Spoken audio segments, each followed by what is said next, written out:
Bonsoir, Régis Jolès pour Alternative Citoyenne. Vu que vous semblez vouloir passer en force, je constate que nous avons un dialogue de sourds. Vous voulez éviter la question du référendum, vous en avez parlé, M. Kerrouche en a parlé, il arrivera après le dialogue territorial, il arrivera peut-être. Vous semblez vouloir passer en force. Vous venez de nous donner tout un tas de chiffres invérifiables. Seule l'histoire nous dira si vous aviez raison ou tort. Donc moi, ce qui m'intéresse, c'est de connaître l'avis de mes représentants locaux. On vient de voter au départemental. Il y a Jean-Luc Delpech à la table là-bas. Également Sylvie Bergerot. Donc nous votions pour des binômes pour instaurer une parité au conseil départemental. Quand on voit la tribune, c'est vrai qu'on constate que ça a bien servi. Donc j'aurais une question pour Sylvie Bergerot, qui est présente ici. Je voudrais connaître son avis et sa position sur la consultation des citoyens et sur le référendum, car je pense que cette position est importante pour ses ambitions politiques futures. Oh, Monsieur Kerrouche d'abord, et après Madame, si elle veut prendre la parole. Allez-y, Monsieur Kerrouche. Enfin, je suis quand même assez étonné, vraiment sur le principe, je suis quand même assez étonné que une réunion comme celle d'aujourd'hui soit assimilée à un passage en force. Voilà, j'en dirai pas plus. Oui. Voilà. Je crois avoir reconnu Régis qui est au fond de la salle. Moi j'ai participé, je peux te tutoyer mon expérience, j'ai participé au dialogue territorial, j'ai participé aux ateliers. Tu aurais pu y participer, je ne sais pas si tu as participé, mais pour ce qui est du passage en force, c'est assez amusant parce que depuis 30 ou 35 ans, je suis à la fois dans la fonction publique et depuis peu élu. C'est la première fois que je vois un tel dialogue territorial, une telle organisation, et je voudrais en témoigner ici. J'ai participé à l'atelier environnement, habitat et agriculture et forêt. Et autour de la table, il y avait des élus, il y avait des techniciens, il y avait des agriculteurs, des jeunes agriculteurs dont certains sont ici, ils étaient 5 je crois, et des chasseurs, il y avait des écologistes, et on a échangé de façon très très libre, on a apporté chacun nos idées, nos récriminations, nos réserves, et pour une des rares fois de ma vie politique récente et de ma vie publique, c'est une des rares fois où on a vraiment échangé.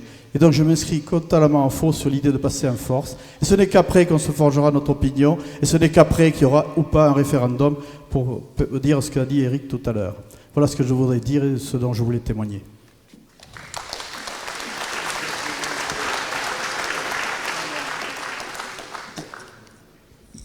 Il y avait une personne qui voulait parler... Pardon ? D'accord. Bon, la réponse a été apportée. Il y avait 2 personnes au fond qui voulaient prendre la parole. Monsieur derrière vous, là, et après, là-bas, voilà. Monsieur, madame, voilà. Allez-y, monsieur. Bien, bonsoir, je suis Jean-Loup Bélier, Tossé. Et il m'a été dit personnellement, lors de la dernière réunion qui avait lieu dans les locaux de la MAX, que le projet ne pouvait avoir lieu que s'il y avait des investisseurs. Ma question ce soir, puisqu'on a encore avancé d'1 mois, et même peut-être un peu plus, y a-t-il des investisseurs et qui sont-ils ? Mais il n'y a pas plus d'investisseurs qu'il y a matière à référendum. On est au début. On ne sait pas ce que sera le contenant exact du projet. Il y a des gens qui sont intéressés. Des investisseurs intéressés, il y en a qui demandent des dossiers. La Société nationale a demandé un dossier. C'est un tout petit investisseur qui gère 440 000 logements dans ce pays. Une bagatelle, quoi. Ce sont des rigolos. Il y a le groupe Bouygues qui a demandé depuis le début des dossiers. Il y a un groupe britannique. Eh bien oui,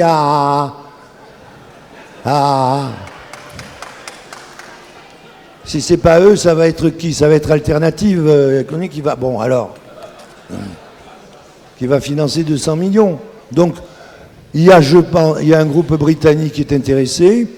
Il y a, je pense, me dit-on, des Suédois. Mais il faut d'abord qu'on puisse leur dire, voilà ce qu'est le dossier finalisé. Voilà ce qu'est exactement le cahier des charges. Un promoteur, quel qu'il soit, monsieur, ne vous donnera pas son avis sans qu'il ait le cahier des charges entre les mains, avec l'ensemble des contraintes que ça implique, et donc les bénéfices éventuels que ça lui laisse augurer, ou les pertes, pour appeler un chat un chat. Donc voilà. Mais je peux vous dire par expérience qu'il n'y a pas moins d'intérêt sur ce dossier qu'il y en a sur d'autres. Il y a beaucoup d'intérêt sur ce dossier. Et ce que je peux vous dire aussi, et là on sort un peu du golfe de Tos, ça nous fera une goulée d'air pur 5 minutes, c'est que le bâtiment reprend dans les Landes. Nous avons une mesure, monsieur le président de la Chambre de commerce, qui sont les droits de mutation, dont nous avons communication mois après mois, et depuis à peu près depuis le printemps, depuis avril-mai, nous voyons se redresser assez sérieusement la courbe, de l'ordre de 15-20%, qui fait que sur les droits de mutation, on avait prévu des résultats annuels de 45 millions d'euros, on va être à 53-55.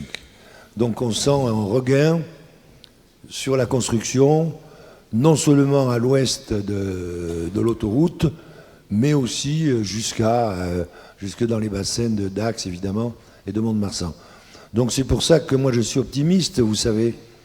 Sur les dossiers dont je parlais tout à l'heure, depuis 2008, on n'a rien vu. Et là, tout d'un coup, oui, les dossiers reprennent. Parce que tout à l'heure, j'en ai évoqué, mais j'en ai oublié. Turboméca va réaliser à Tarnos le Centre mondial de la maintenance, va investir 70 millions d'euros, qui va être quelque chose d'exceptionnel. Bon, Aqualand, à Roquefort, double sa capacité de production. Vous ne le savez peut-être pas toutes et tous, mais ni vous non plus, monsieur. Mais nous sommes le premier producteur de truites en France, avec des marques un peu camouflées, du genre Landvika, Nordica, vous savez, pour faire norvégien, quoi. Mais tout ça, c'est produit dans les Landes. La production, l'usine va être doublée.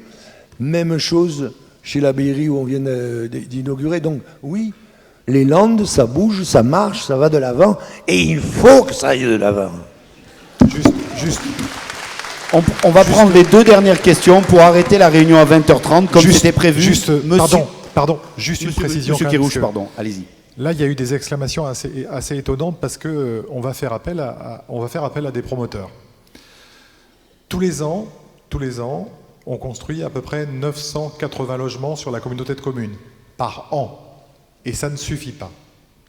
Et puis, encore une fois, quels que soient les promoteurs, qu'il s'agisse de Bouygues, de Nexity, on travaille avec l'ensemble des promoteurs locaux, nationaux et peut-être européens et intersidéraux. Non, sérieusement, la perspective, elle est toute simple. Quel que soit le promoteur, je vous le redis, encore faut-il qu'il soit intéressé, parce que sans investisseurs privés, le projet ne se fera pas. On cherche donc des investisseurs privés, mais quels que soient les promoteurs, nous trouverons une entente avec eux en matière de logement social et en matière de logement à prix maîtrisé, parce que justement, ce sont les conditions que nous mettrons dans le cahier des charges. Voilà.